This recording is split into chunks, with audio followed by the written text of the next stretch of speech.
ਜਿਹੜਾ ਆਸੀਅਨ ਹੈ ਉਹ ਕੋਈ ਵੱਡੀ ਪ੍ਰੋਬਲਮ ਨਹੀਂ ਹੈ। ਸ਼ੰਘਾਈ ਕਾਰਪੋਰੇਸ਼ਨ ਆਰਗੇਨਾਈਜੇਸ਼ਨ SCO ਇਹਦਾ ਜ਼ਿਕਰ ਪ੍ਰੈਜ਼ੀਡੈਂਟ ਟਰੰਪ ਨੇ ਕਿਤੇ ਨਹੀਂ ਕੀਤਾ। ਜੇ ਰਿਪੀਟਡਲੀ ਕੀਤਾ ਤਾਂ ਬ੍ਰਿਕਸ ਦਾ ਕੀਤਾ। ਜਿਹੜਾ ਸਭ ਤੋਂ ਵੱਡਾ ਖਤਰਾ ਜਾਂ ਬ੍ਰਿਕਸ ਦੇ ਨਾਲ ਜੁੜਨ ਕਰਕੇ ਇੰਡੀਆ ਦੇ ਉੱਤੇ ਐਡੀਸ਼ਨਲ ਪੈਨਲਟੀਜ਼ ਲਾਉਣ ਦੀ ਗੱਲ ਕੀਤੀ ਗਈ ਹੈ, ਉਹਦਾ ਕਾਰਨ ਹੈ ਕਿ ਬ੍ਰਿਕਸ ਵੱਲੋਂ ਜਿਹਦੇ ਬਿਹਾਈਂਡ ਸਭ ਤੋਂ ਪਾਵਰਫੁਲ ਪਾਵਰ ਦਾ ਚਾਈਨਾ ਹੈ, ਉਹਨਾਂ ਦਾ ਆਪਣੀ ਕਰੰਸੀ ਨੂੰ ਡਿਵੈਲਪ ਕਰਨ ਦੀ ਲਾਈਨ ਹੈ। ਦੱਸੋ ਜਿਹੜਾ ਸਭ ਤੋਂ ਵੱਡਾ ਫਿਕਰ ਹੈ ਅਮਰੀਕਾ ਨੂੰ ਉਹ ਇਹ ਹੈ ਕਿ ਵੀ ਅਲਟੀਮੇਟਲੀ ਡਾਲਰ ਚੈਲੰਜ ਹੋ ਰਿਹਾ ਹੈ। ਡਾਲਰ ਇਸ ਵੇਲੇ ਜੇ ਤੁਸੀਂ ਪਿਛਲੇ 4-5 ਦਿਨਾਂ 'ਚ ਦੇਖੋ ਕਿ ਉਹ ਯੂਰਪੀਅਨ ਯੂਨੀਅਨ ਉਹਨਾਂ ਦੀ ਕਰੰਸੀ ਹੋਏ, ਬ੍ਰਿਟਿਸ਼ ਪਾਉਂਡ ਹੋਏ ਜਾਂ ਯੈਨ ਔਰ ਉਹਦੇ ਬਰਾਬਰ ਥੱਲੇ ਨੂੰ ਜਾ ਰਿਹਾ। ਚਾਈਨਾ ਦੀ ਜੇ ਮਿਲਟਰੀ ਇਕਵਿਪਮੈਂਟ ਵੀ ਜਿਹੜੀ ਹੈ ਉਹ ਸੁਪੀਰੀਅਰ ਸਾਬਤ ਹੁੰਦੀ ਹੈ, ਜਿਹੜੀ ਕਿ ਹੋਈ, ਤੇ ਇਹ ਬਹੁਤ ਵੱਡਾ ਜਿਹੜਾ ਉਹ ਧੱਜਕਾ ਹੋਏਗਾ। ਇਸ ਵੇਲੇ ਜਿਹੜੀ ਇਹ ਸਾਰੀ ਜੋ ਕਨਫਲਿਕਟ ਚੱਲ ਰਹੀ ਹੈ ਇਹ ਮਹਿਜ਼ ਟੈਰਿਫ ਤੱਕ ਮਹਦੂਦ ਨਹੀਂ ਹੈ, ਇਹ ਪੋਲੀਟੀਕਲ ਗੇਮ ਚੇਂਜਰ ਹੈ।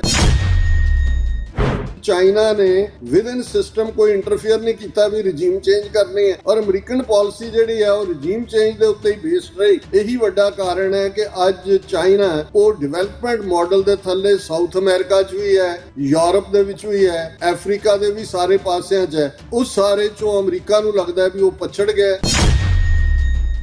ਡੋਮੀਨੈਂਸ ਨੂੰ ਕਾਇਮ ਰੱਖਣ ਦੇ ਲਈ ਜਿਹੜੀ ਅਮਰੀਕਾ ਦੇ ਕੋਲ ਪੋਸਟ ਜਿਹੜੀ ਸੋਵੀਅਤ ਯੂਨੀਅਨ ਕਲੈਪਸ ਦੇ ਸਾਹਮਣੇ ਆਈ, ਉਹਨੂੰ ਰੀਐਸਟੈਬਲਿਸ਼ ਕਰਨ ਦੇ ਲਈ ਦੁਨੀਆ ਨੂੰ ਇੱਕ ਝਟਕਾ ਦੇਣ ਦੀ ਲਾਈਨ। ਵਾਹਿਗੁਰੂ ਜੀ ਕਾ ਖਾਲਸਾ, ਵਾਹਿਗੁਰੂ ਜੀ ਕੀ ਫਤਿਹ। ਦੁਨੀਆ ਭਰ ਵਿੱਚ TV 84 ਦੇਖ ਰਹੇ ਸਮੂਹ ਦਰਸ਼ਕਾਂ ਨੂੰ ਮੈਂ ਅੱਜ ਦੇ ਇਸ ਸੱਚੋ ਸੱਚ ਪ੍ਰੋਗਰਾਮ ਵਿੱਚ ਜੀ ਆਇਆਂ ਨੂੰ ਕਹਿਣਾ। ਪਿਛਲੇ ਕੁਝ ਦਿਨਾਂ ਤੋਂ ਕਾਫੀ ਵੱਡੀਆਂ ਤਬਦੀਲੀਆਂ ਵਰਲਡ ਪੋਲਿਟਿਕਸ ਦੇ ਵਿੱਚ ਦੇਖਣ ਨੂੰ ਮਿਲ ਰਹੀਆਂ ਨੇ। ਖਾਸ ਤੌਰ ਤੇ ਅਮਰੀਕਾ ਦੇ ਰਾਸ਼ਟਰਪਤੀ ਪ੍ਰੈਜ਼ੀਡੈਂਟ ਡੋਨਲਡ ਟਰੰਪ ਵੱਲੋਂ ਜਿਹੜੀਆਂ ਸਟੇਟਮੈਂਟਸ ਸਾਹਮਣੇ ਆਈਆਂ ਨੇ, ਉਹਨਾਂ ਨੇ ਇੱਕ ਵਾਰ ਦੁਨੀਆ ਦੀ ਸਿਆਸਤ ਦਾ ਮੁਹਾਂਦਰਾ ਬਦਲ ਕੇ ਰੱਖ ਦਿੱਤਾ ਹੈ।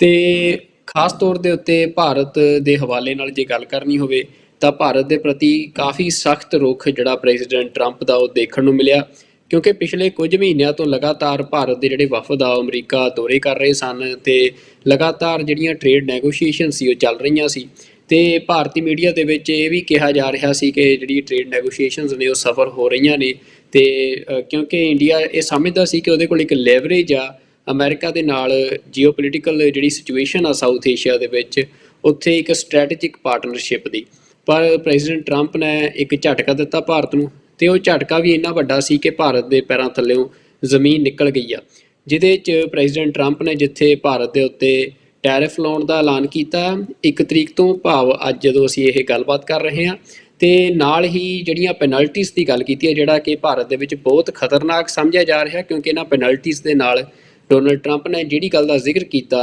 ਉਹ ਗੱਲ ਹੈ ਕਿ ਭਾਰਤ ਰਸ਼ੀਆ ਦਾ ਤੇਲ ਖਰੀਦ ਕੇ ਦੁਨੀਆ ਦੀ ਮੰਡੀ ਦੇ ਵਿੱਚ ਵੇਚ ਰਿਹਾ, ਤੇ ਸਸਤੇ ਰੇਟ ਤੇ ਤੇਲ ਖਰੀਦ ਕੇ ਜਿੱਥੇ ਆਪ ਮੁਨਾਫਾ ਖੱਟ ਰਿਹਾ, ਉੱਥੇ ਰਸ਼ੀਆ ਨੂੰ ਵੀ ਜਿਹੜਾ ਪੈਸਾ ਆ ਉਹ ਪ੍ਰੋਵਾਈਡ ਕਰਵਾ ਰਿਹਾ, ਤੇ ਜਿਸ ਪੈਸੇ ਦੇ ਨਾਲ ਰਸ਼ੀਆ ਜਿਹੜਾ ਆ ਯੂਕਰੇਨ ਦੇ ਉੱਤੇ ਹਮਲੇ ਕਰ ਰਿਹਾ ਆ। ਤਾਂ ਜਿਹੜੀ ਇਹ ਸਾਰੀ ਜਿੱਥੇ ਟ੍ਰੇਡ ਨੈਗੋਸ਼ੀਏਸ਼ਨਸ ਦੀ ਗੱਲ ਸੀ, ਉਸ ਤੋਂ ਗਾਂਹ ਹੁਣ ਗੱਲ ਜਿਹੜੀ ਆ ਉਹ ਜੀਓ ਪੋਲੀਟਿਕਸ ਜਿਹੜੀ ਆ ਉੱਥੇ ਪਹੁੰਚ ਗਈ ਆ, ਤੇ ਟ੍ਰੇਡ ਹੁਣ ਛੋਟਾ ਨਜ਼ਰ ਆ ਰਿਹਾ ਕਿ ਗੱਲ ਲੱਗ ਰਹੀ ਹੈ ਕਿ ਇਕੱਲੀ ਮਹਿਜ਼ ਟੈਰਿਫ ਤੱਕ ਦੀ ਨਹੀਂ, ਗੱਲ ਉਸ ਤੋਂ ਗਾਂਹ ਜਿਹੜਾ ਇੱਕ ਵੱਡਾ ਟਕਰਾਅ ਦੁਨੀਆ ਦੇ ਵਿੱਚ ਬਣ ਰਿਹਾ ਆ। ਅਮਰੀਕਾ ਦੀ ਸੁਪਰੀਮੇਸੀ ਨੂੰ ਚੈਲੰਜ ਹੋ ਰਿਹਾ, ਤੇ ਉਹਦੇ 'ਚ ਅਮਰੀਕਾ ਆਪਣੇ ਇੰਟਰਸਟ ਸਿਕਿਉਰ ਕਰ ਰਿਹਾ, ਤਾਂ ਉਹਦੇ 'ਚ ਭਾਰਤ ਜਿਹੜਾ ਅਮਰੀਕਾ ਦੇ ਇੰਟਰਸਟਾਂ ਦੇ ਰਾਹ 'ਚ ਰੋੜਾ ਨਜ਼ਰ ਆਉਣ ਲੱਗ ਗਿਆ। ਤਾਂ ਇਹ ਸਾਰੀਆਂ ਜਿਹੜੀਆਂ ਸਥਿਤੀਆਂ ਪੈਦਾ ਹੋ ਰਹੀਆਂ ਨੇ, ਤੇ ਇਹਨਾਂ 'ਤੇ ਵੀ ਅੱਜ ਅਸੀਂ ਗੱਲਬਾਤ ਕਰਾਂਗੇ। ਤੇ ਨਾਲ ਹੀ ਇਹ ਜਿਹੜੇ ਹਾਲਾਤ ਪੈਦਾ ਹੋ ਰਹੇ ਨੇ ਉਹਨਾਂ ਦੇ ਨਾਲ ਸਿੱਖਾਂ ਦੇ ਲਈ ਕੀ ਸੰਭਾਵਨਾਵਾਂ ਅੱਗੇ ਬਣ ਰਹੀਆਂ ਨੇ, ਤੇ ਸਿੱਖਾਂ ਨੂੰ ਕਿਵੇਂ ਇਹਨਾਂ ਹਾਲਾਤਾਂ ਨੂੰ ਦੇਖਣਾ ਚਾਹੀਦਾ, ਤੇ ਕੀ ਤਿਆਰੀਆਂ ਜਿਹੜੀਆਂ ਆ ਅਗਲੇਰੇ ਭਵਿੱਖ ਲਈ ਕਰਨੀਆਂ ਚਾਹੀਦੀਆਂ ਨੇ। ਤਾਂ ਇਹਦੇ ਉੱਤੇ ਹੀ ਸਾਡਾ ਅੱਜ ਦਾ ਸ਼ੋਅ ਕੇਂਦਰਿਤ ਰਹੇਗਾ, ਤੇ ਮੇਰੇ ਨਾਲ ਡਾਕਟਰ ਅਮਰਜੀਤ ਸਿੰਘ ਜੋ ਹਮੇਸ਼ਾ ਦੀ ਤਰ੍ਹਾਂ ਸੱਚੋ ਸੱਚ ਪ੍ਰੋਗਰਾਮ ਦੇ ਵਿੱਚ ਆਪਣਾ ਜਿਹੜਾ ਐਨਾਲਿਸਿਸ ਆ ਉਹ ਦਿੰਦੇ ਨੇ ਵਰਲਡ ਪੋਲਿਟਿਕਸ ਦੇ ਬਾਰੇ, ਤੇ ਉਹ ਸਾਡੇ ਨਾਲ ਜੁੜੇ ਹੋਏ ਨੇ। ਮੈਂ ਡਾਕਟਰ ਅਮਰਜੀਤ ਸਿੰਘ ਜੀ ਤੁਹਾਨੂੰ ਜੀ ਆਇਆਂ ਨੂੰ ਕਹਿਣਾ ਜੀ। ਵਾਹਿਗੁਰੂ ਜੀ ਕਾ ਖਾਲਸਾ, ਵਾਹਿਗੁਰੂ ਜੀ ਕੀ ਫਤਿਹ। ਹਾਂਜੀ, ਸੁਖਵਿੰਦਰ ਸਿੰਘ ਜੀ ਤੁਹਾਨੂੰ ਵੀ, ਤੇ ਦੁਨੀਆ ਭਰ 'ਚ ਬੈਠੇ TV 84 ਦੇ ਬਹੁਤ ਹੀ ਪਿਆਰੇ ਸੋਹਣੇ ਸਿਆਣੇ ਦਰਸ਼ਕਾਂ ਨੂੰ ਵੀ ਵਾਹਿਗੁਰੂ ਜੀ ਕਾ ਖਾਲਸਾ, ਵਾਹਿਗੁਰੂ ਜੀ ਕੀ ਫਤਿਹ। ਸਾਡੇ ਬਹੁਤ ਹੀ ਪਿਆਰੇ ਮੁਸਲਮਾਨ ਭੈਣਾਂ ਭਰਾਵਾਂ ਨੂੰ ਅਸਲਾਮ ਅਲੈਕਮ।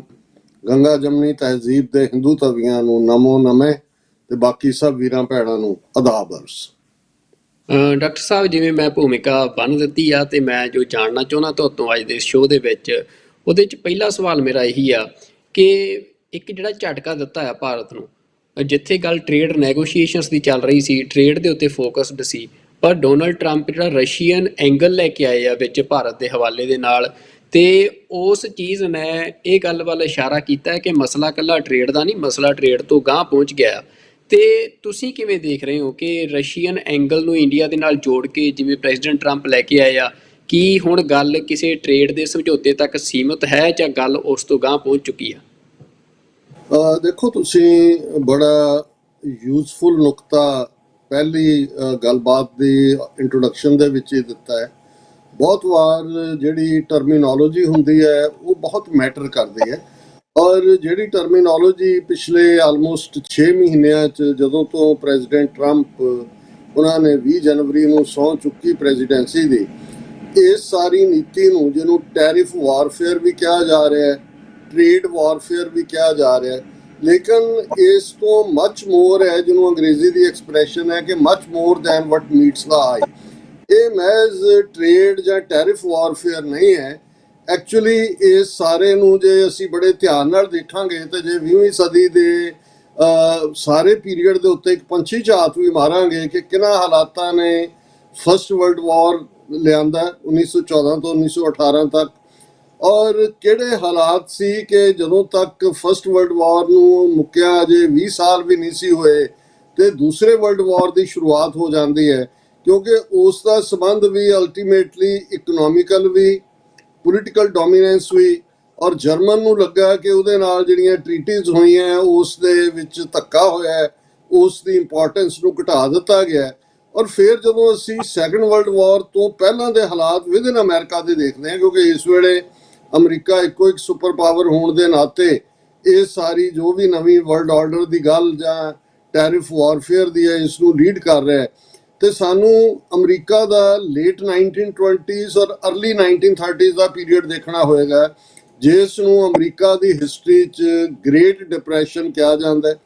ਗ੍ਰੇਟ ਡਿਪਰੈਸ਼ਨ ਦੇ ਵਿੱਚ ਵੀ ਉਸ ਤੋਂ ਪਹਿਲਾਂ ਇਕਨੋਮੀ ਦਾ ਦਾਇਰਾ ਜਿਹੜਾ ਉਹ ਖੁੱਲਾ ਡੁੱਲਾ ਸੀ, ਲੇਕਿਨ ਜੇ ਤੁਸੀਂ ਲੇਟ 20s ਜਾਂ ਗ੍ਰੇਟ ਡਿਪਰੈਸ਼ਨ ਤੱਕ ਲੀਡ ਕਰਨ ਵੇਲੇ ਦਾ ਦੇਖੋ ਤੇ ਜਿਹਨੂੰ ਇਕਨੋਮਿਕਸ ਦੀ ਲੈਂਗੁਏਜ ਦੇ ਵਿੱਚ ਪ੍ਰੋਟੈਕਸ਼ਨਿਜ਼ਮ ਕਿਹਾ ਜਾਂਦਾ ਹੈ ਕਿ ਪ੍ਰੋਟੈਕਟਿਵ ਇਕਨੋਮੀ ਦਾ ਕਨਸੈਪਟ ਆਇਆ ਔਰ ਉਹਦੇ ਥੱਲੇ ਇੱਕ ਪੈਨਿਕ ਕ੍ਰੀਏਟ ਹੋਇਆ। ਪੈਨਿਕ ਦਾ ਨਤੀਜਾ ਸੀ ਕਿ ਵੀ ਬੈਂਕਿੰਗ ਇੰਡਸਟਰੀ ਔਰ ਦੂਸਰੀ ਉਹ ਸਾਰੀ ਕਲੈਪਸ ਹੋਈ ਔਰ ਲੋਕਾਂ ਦਾ ਫੇਥ ਸਾਰਾ ਹਿੱਲਿਆ ਔਰ ਫਿਰ ਇੰਨੀ ਤਬਾਹੀ ਔਰ ਬਰਬਾਦੀ ਹੋਈ, ਜਿਸ ਨੂੰ ਅੱਜ ਵੀ ਜਦੋਂ ਕਈ ਮਿਊਜ਼ੀਅਮ ਦੇ ਵਿੱਚ ਤੁਸੀਂ ਜਾਂਦੇ ਹੋ ਉਸ ਪੀਰੀਅਡ ਦੀਆਂ ਪਿਕਚਰਸ ਲੱਗੀਆਂ ਹੁੰਦੀਆਂ ਨੇ, ਕਿਵੇਂ ਅਮਰੀਕਨ ਇੱਕ ਸਟੇਟ ਛੱਡ ਕੇ ਦੂਸਰੀ 'ਚ ਜਾ ਰਹੇ ਸੀ, ਕਿਵੇਂ ਕ੍ਰਾਈਮ ਕਿਸ ਲੈਵਲ ਦੇ ਉੱਤੇ ਸੀ, ਔਰ ਕਿਵੇਂ ਜਿਹੜੀ ਭੁੱਖਮਰੀ ਹੈ ਉਸ ਨੇ ਵੀ ਕਈ ਥਾਂ ਦੇ ਉੱਤੇ ਆਪਣਾ ਪ੍ਰਭਾਵ ਛੱਡਿਆ ਹੋਇਆ ਹੈ। ਸੈਕੰਡ ਵਰਲਡ ਵਾਰ ਦੇ ਜਿਉਂ ਹੀ ਸ਼ੁਰੂਆਤੀ ਦੌਰ ਤੋਂ ਪਹਿਲਾਂ ਦਾ ਮਾਹੌਲ ਬਣਿਆ, ਅਮਰੀਕਾ ਦੇ ਵਿੱਚ ਇਕਨੋਮੀ ਬਲੂਮ ਕਰਨ ਲੱਗ ਗਈ ਔਰ ਨਤੀਜੇ ਦੇ ਤੌਰ ਤੇ ਜੇ ਅਸੀਂ ਦੇਖਣਾ ਹੋਏ ਕਿ ਵਿਮਨ ਸਭ ਤੋਂ ਪਹਿਲਾਂ ਜਿਹੜੀ ਐਜ਼ ਏ ਵਰਕ ਫੋਰਸ ਆਈ, ਉਦੋਂ ਉਹ 1930s ਦੇ ਵਿੱਚ ਹੀ ਆਈ। ਉਸ ਤੋਂ ਪਹਿਲਾਂ ਅਮਰੀਕਨ ਵਿਮਨ ਵੀ, ਜਾਂ ਉਸ ਤੋਂ ਬਾਅਦ ਯੂਰਪ ਦੀ ਗੱਲ ਵੀ ਕਰੀਏ, ਉਹ ਆਪਣੇ ਘਰਾਂ ਦੇ ਵਿੱਚ ਬੱਚੇ ਜਿਹੜੇ ਨੇ ਉਹਨਾਂ ਦੀ ਪਾਲਣਾ ਘਰ ਵਾਲੇ ਦੀ, ਜੋ ਸਾਡਾ ਟ੍ਰੈਡੀਸ਼ਨਲ ਫੈਮਿਲੀ ਸਿਸਟਮ ਹੈ ਉਹ 1930s ਤੱਕ ਵੀ ਸੀ। ਸੋ ਉਹਦੇ ਨਾਲ ਜਿੱਥੇ ਡਬਲ ਫੋਰਸ ਐਡ ਹੋਈ, ਉੱਥੇ ਕਿਉਂਕਿ ਵਾਰ ਇੰਡਸਟਰੀ ਸੀ, ਨਵੀਂ ਪ੍ਰੋਡਕਸ਼ਨਸ ਹੋਣੀਆਂ, ਇੱਕਦਮ ਜੌਬ ਅਪਰਚੁਨਿਟੀਜ਼ ਕ੍ਰੀਏਟ ਹੋਈਆਂ। ਔਰ ਜੇ ਅਸੀਂ ਸੈਕੰਡ ਵਰਲਡ ਵਾਰ ਦਾ ਐਂਡ ਦੇਖੀਏ ਔਰ ਉਸ ਤੋਂ ਬਾਅਦ ਜਿਹੜੀਆਂ ਟਰਮਸ ਜਾਂ ਟ੍ਰੀਟੀਜ਼ ਜਿਸ ਦੇ ਵਿੱਚ ਜ਼ਾਹਰ ਹੈ ਕਿ ਬ੍ਰਿਟਿਸ਼ ਐਮਪਾਇਰ ਦਾ ਖਾਤਮਾ ਹੋਇਆ, Soviet union as a power ਉੱਭਰ ਕੇ ਆਈ, ਔਰ ਜਿਹੜਾ ਕਨਫਲਿਕਟ ਅੱਜ ਅਸੀਂ ਰਸ਼ੀਆ ਦੇ ਰੂਪ 'ਚ ਦੇਖਦੇ ਹਾਂ, ਜੇ ਤੁਸੀਂ ਥੋੜੀ ਜਿਹੀ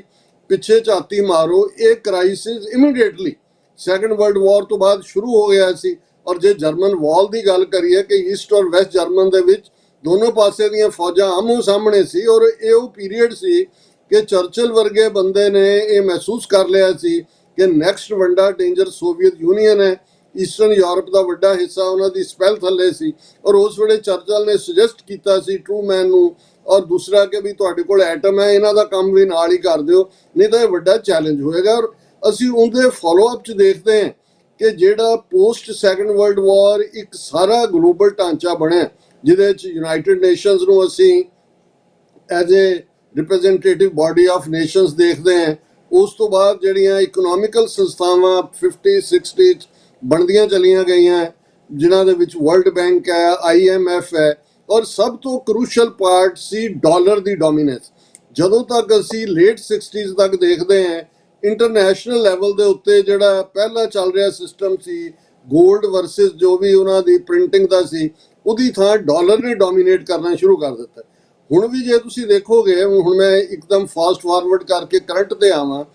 ਜਿਹੜੀ ਪ੍ਰੈਜ਼ੀਡੈਂਟ ਟਰੰਪ ਦੀ ਨੀਤੀ ਇਸ ਸਾਰੇ ਪੀਰੀਅਡ ਜਾਂ ਈਵਨ ਇੰਡੀਆ ਦੇ ਹਵਾਲੇ ਨਾਲ ਵੀ, ਕਿਉਂਕਿ ਦੋ ਉਹਨਾਂ ਦੇ ਸੋਸ਼ਲ ਟਰੂਥ ਦੇ ਉੱਤੇ ਟਵੀਟ ਜਿਨ੍ਹਾਂ ਨੇ ਹੜਕੰਪ ਮਚਾਇਆ ਸਾਰੇ ਪਾਸੇ, ਭਾਰਤ ਦੇ ਵਿੱਚ ਵੀ ਔਰ ਦੂਸਰੇ ਵੀ, ਔਰ ਅੱਜ ਕਿਉਂਕਿ ਬਾਕੀ ਸਾਰੇ ਮੁਲਕਾਂ ਦੇ ਉੱਤੇ ਵੀ ਜਿਹੜਾ ਉਹ ਟੈਰਿਫ ਦਾ ਐਲਾਨ ਹੋ ਗਿਆ, ਇਸ ਲਈ ਭਾਰਤ ਦੀ ਜਿਹੜੀ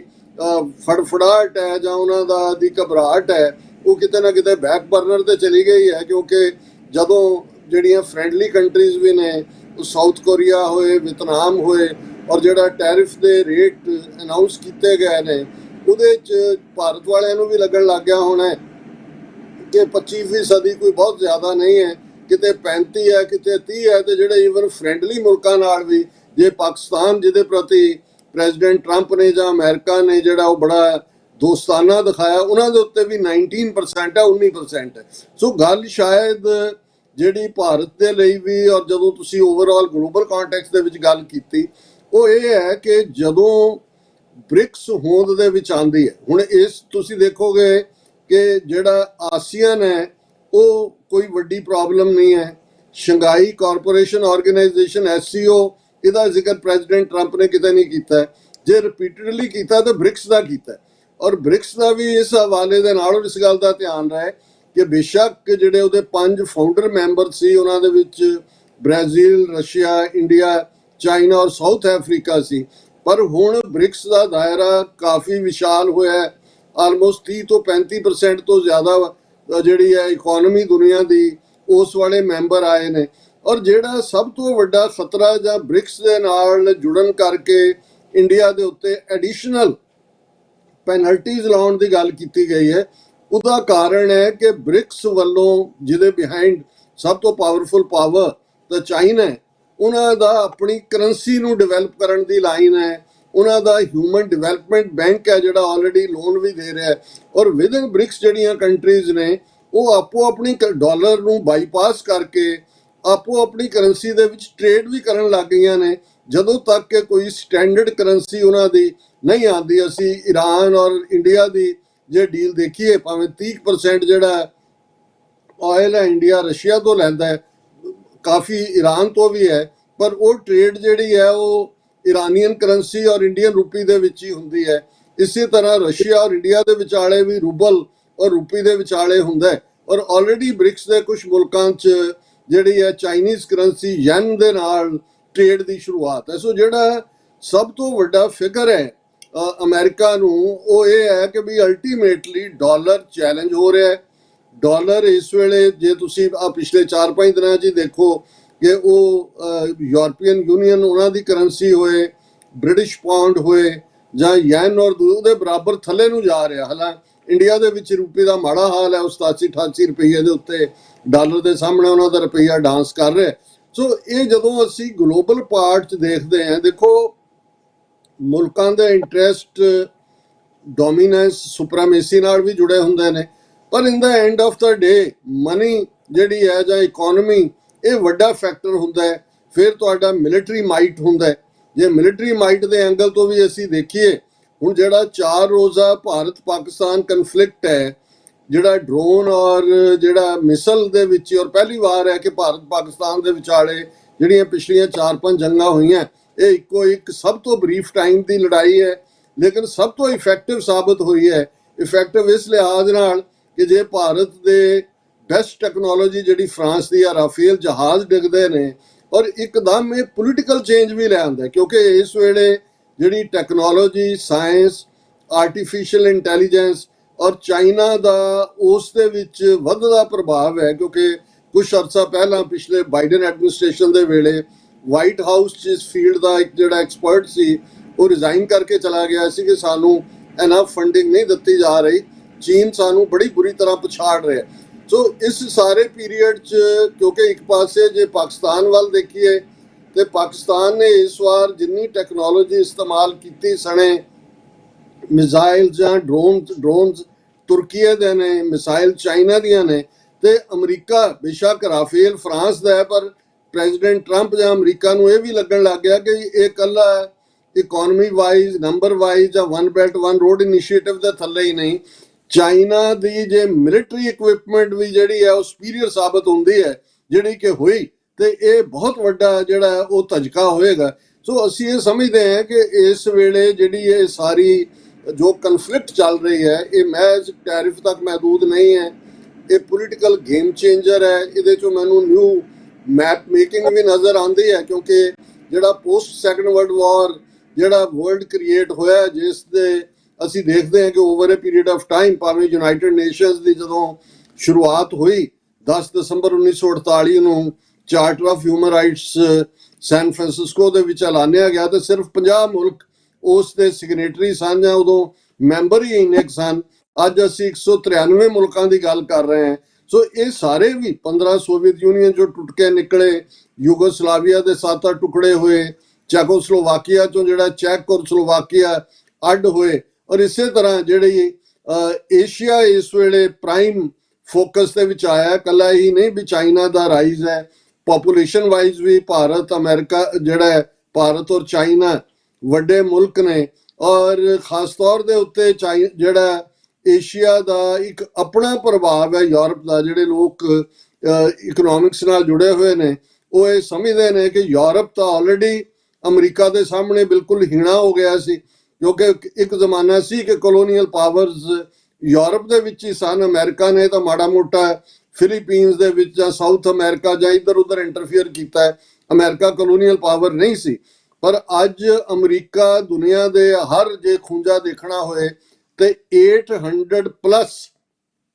ਅਮਰੀਕਾ ਦੇ ਫੌਜੀ ਅੱਡੇ ਨੇ। ਅਮਰੀਕਾ ਦੀ ਫੌਜ ਦਾ ਇੱਕ ਵੱਡਾ ਹਿੱਸਾ ਉਹ ਜਰਮਨ ਦੇ ਵਿੱਚ ਵੀ ਤਾਇਨਾਤ ਹੈ, ਉਹ ਕੋਰੀਆ ਦੇ ਵਿੱਚ ਵੀ ਤਾਇਨਾਤ, ਨਾਟ ਜਰਮਨ, ਜਾਪਾਨ ਦੇ ਵਿੱਚ ਵੀ ਤਾਇਨਾਤ ਹੈ, ਕੋਰੀਆ ਦੇ ਵਿੱਚ ਵੀ ਤਾਇਨਾਤ ਹੈ। ਜਰਮਨ ਦੇ ਡਿਵੀਜ਼ਨ ਤੋਂ ਪਹਿਲਾਂ ਤੱਕ ਪੂਰਾ ਉਹਨਾਂ ਦਾ ਇੰਪੈਕਟ ਸੀ, ਔਰ ਉਸ ਦੇ ਬਰਾਬਰ। ਔਰ ਅੱਜ ਹੀ ਮੈਂ ਇੱਕ ਬੜੇ ਐਕਸਪਰਟ ਜਿਹੜਾ ਵਿਸਲ ਬਲੋਅਰ CIA ਦਾ ਸੀ, ਉਹਨੂੰ ਪੁੱਛਿਆ, ਉਹਦੇ ਜਿਹੜਾ ਇੰਟਰਵਿਊਰ ਹੈ ਉਹਨੇ ਟਕਰ ਕਾਲਸਨ ਨੇ ਉਹਨੂੰ ਕਿ ਵੀ ਫਰਕ ਕੀ ਹੈ ਚਾਈਨਾ ਮਾਡਲ ਔਰ ਅਮਰੀਕਾ ਮਾਡਲ। ਉਹਨੇ ਕਿਹਾ ਜੀ ਕਿ ਅਮਰੀਕਾ ਨੇ ਮਿਲਟਰੀ ਬੇਸ ਬਣਾਏ, ਮਿਲੀਟੈਰਲੀ ਗਰੁੱਪ ਕ੍ਰੀਏਟ ਕੀਤੇ, ਜਾਂ ਜਿਹੜੇ ਐਸਟੈਬਲਿਸ਼ਮੈਂਟ ਨੂੰ ਕਾਊਂਟਰ ਕਰਨ ਵਾਲੇ ਸੀ ਉਹਨਾਂ ਨੂੰ ਐਮਪਾਵਰ ਕੀਤਾ। ਉਹਨੇ ਕਿਹਾ ਜੀ ਉਹਦੇ ਉਲਟ ਜਿਹੜਾ ਚਾਈਨਾ ਦਾ ਮਾਡਲ ਹੈ ਉਹਨਾਂ ਨੇ ਡਿਵੈਲਪਮੈਂਟ ਮਾਡਲ ਨੂੰ ਕਿਹਾ। ਉਹਨੇ ਕਿਹਾ ਜੀ ਦੇਖੋ ਜਿਵੇਂ ਗ੍ਰੀਸ ਹੈ, ਗ੍ਰੀਸ ਦੀਆਂ 3 ਵੱਡੀਆਂ ਪੋਰਟ ਸੀ ਜਿਹੜੀਆਂ ਫਲॉप ਹੋ ਰਹੀਆਂ ਸੀ। ਚਾਈਨਾ ਨੇ ਕਿਹਾ ਵੀ ਠੀਕ ਹੈ ਅਸੀਂ ਇਹਨਾਂ ਨੂੰ ਬਾਏ ਵੀ ਕਰ ਲੈਂਦੇ ਹਾਂ, ਤੇ ਇਹਨਾਂ ਤੱਕ ਪਹੁੰਚਣ ਲਈ ਤੁਹਾਨੂੰ ਸੜਕਾਂ ਵੀ, ਟ੍ਰੇਨ ਵੀ, ਦੂਜੇ ਤੀਜੇ ਵੀ, ਉਹ ਮਾਡਲ ਵੀ ਦਿੰਦਾ। ਉਹਨਾਂ ਨੇ ਕਿਹਾ ਜੀ ਚਾਈਨਾ ਨੇ ਵਿਦਨ ਸਿਸਟਮ ਕੋਈ ਇੰਟਰਫੀਅਰ ਨਹੀਂ ਕੀਤਾ ਵੀ ਰਜੀਮ ਚੇਂਜ ਕਰਨੀ ਹੈ, ਔਰ ਅਮਰੀਕਨ ਪਾਲਿਸੀ ਜਿਹੜੀ ਹੈ ਉਹ ਰਜੀਮ ਚੇਂਜ ਦੇ ਉੱਤੇ ਹੀ ਬੇਸਡ ਰਹੀ। ਇਹੀ ਵੱਡਾ ਕਾਰਨ ਹੈ ਕਿ ਅੱਜ ਚਾਈਨਾ ਉਹ ਡਿਵੈਲਪਮੈਂਟ ਮਾਡਲ ਦੇ ਥੱਲੇ ਸਾਊਥ ਅਮਰੀਕਾ 'ਚ ਵੀ ਹੈ,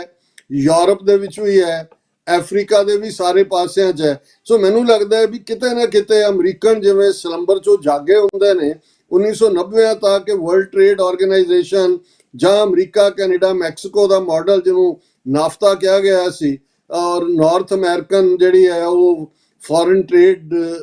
ਐਸੋਸੀਏਸ਼ਨ,